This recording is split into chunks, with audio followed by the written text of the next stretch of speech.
ពេលដែលនាងបាត់ទៅខ្ញុំគិតពីនាងណាស់ខ្ញុំខ្លាចនឹងបានជួបនាងទៀតខ្ញុំតែងតែឆ្លោះជាមួយនាង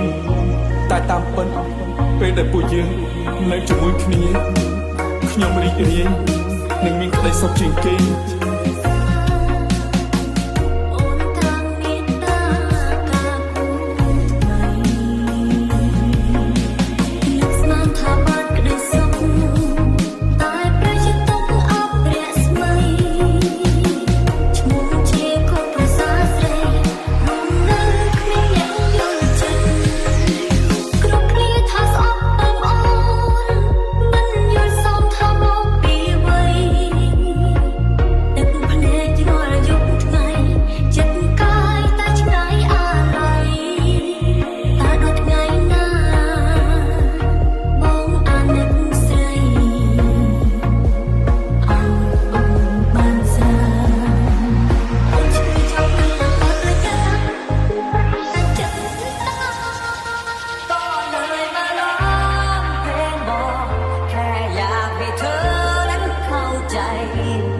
ไอ้สิ่งที่ฉันทำลงไป